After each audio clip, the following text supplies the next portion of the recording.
Hello friends. In today's class of gross anatomy, after the completion of the subclavian artery, we are into the next topic called as the axillary artery. The axillary artery continues from the outer border of the first rib as the continuation of the subclavian artery up to the lower border of the teres major muscle, where it continues as the brachial artery. As I told you that the axillary artery runs through the axilla, it runs more towards the anterolateral wall when compared to that of the posterolateral wall. And this axillary artery, when it is running through the axilla, it is overlapped anteriorly by the muscle called as the pectoralis minor muscle. This pectoralis minor muscle divides the artery into three parts. That is the first part of the artery, which is superior or proximal to the muscle, and second part of the artery is posterior to the muscle, and the third part of the artery is inferior or distal to the muscle. So the pectoralis minor acts as a deciding part for dividing the axillary artery into three parts, that is the first part, second part and the third part. If you see the relations of the axillary artery in the axilla, in its whole course the axillary vein runs medially, as well as the cords and branches of the brachial plexus are related differently in each part of the axillary artery. So as I said you that the axillary artery has been divided into three parts, each part gives off a branch. For example, the upper part or the part 1 of the axillary artery or the first part of the axillary artery gives off one branch called as the superior thoracic artery, and the second part gives off two branches, and the third part gives off three branches. The second part of the axillary artery gives off two branches called as the thoracoacromial artery, and another one is lateral thoracic artery. And the third part gives off totally three branches called as the anterior circumflex humeral artery, the posterior circumflex humeral artery, and the third one, which is the largest branch of the axillary artery, which is the subscapular artery.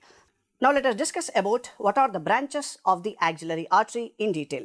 The first part of the axillary artery is giving off one branch called as superior thoracic artery. This superior thoracic artery is the smallest branch of the axillary artery. And this superior thoracic artery arises from the lower border of the subclavius, and it runs downwards between the pectoralis major as well as minor muscles and supply these two muscles. And second is the second part of the axillary artery. The second part of the axillary artery is giving off two branches. You can see here. The first branch is called as the thoracoacromial artery, and the second branch is called as the lateral thoracic artery. The thoracoacromial artery arises from the upper border of the pectoralis minor muscle. Soon it divides into four branches. The four branches are the deltoid branch, the acromion branch, the clavicular branch and the pectoral branch, and supply those corresponding areas.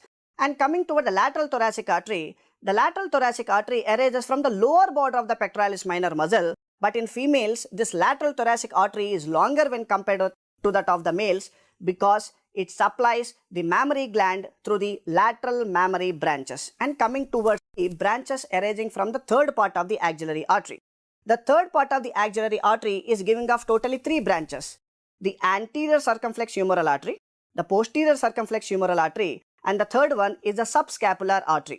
The anterior as well as the posterior circumflex humeral artery forms a circle around the surgical neck of the humerus. And if you talk about an extra point about the anterior circumflex humeral artery, the anterior circumflex humeral artery gives off an ascending branch. This ascending branch ascends through the bicipital groove where it supplies the shoulder joint as well as it supplies the acromioclavicular joint.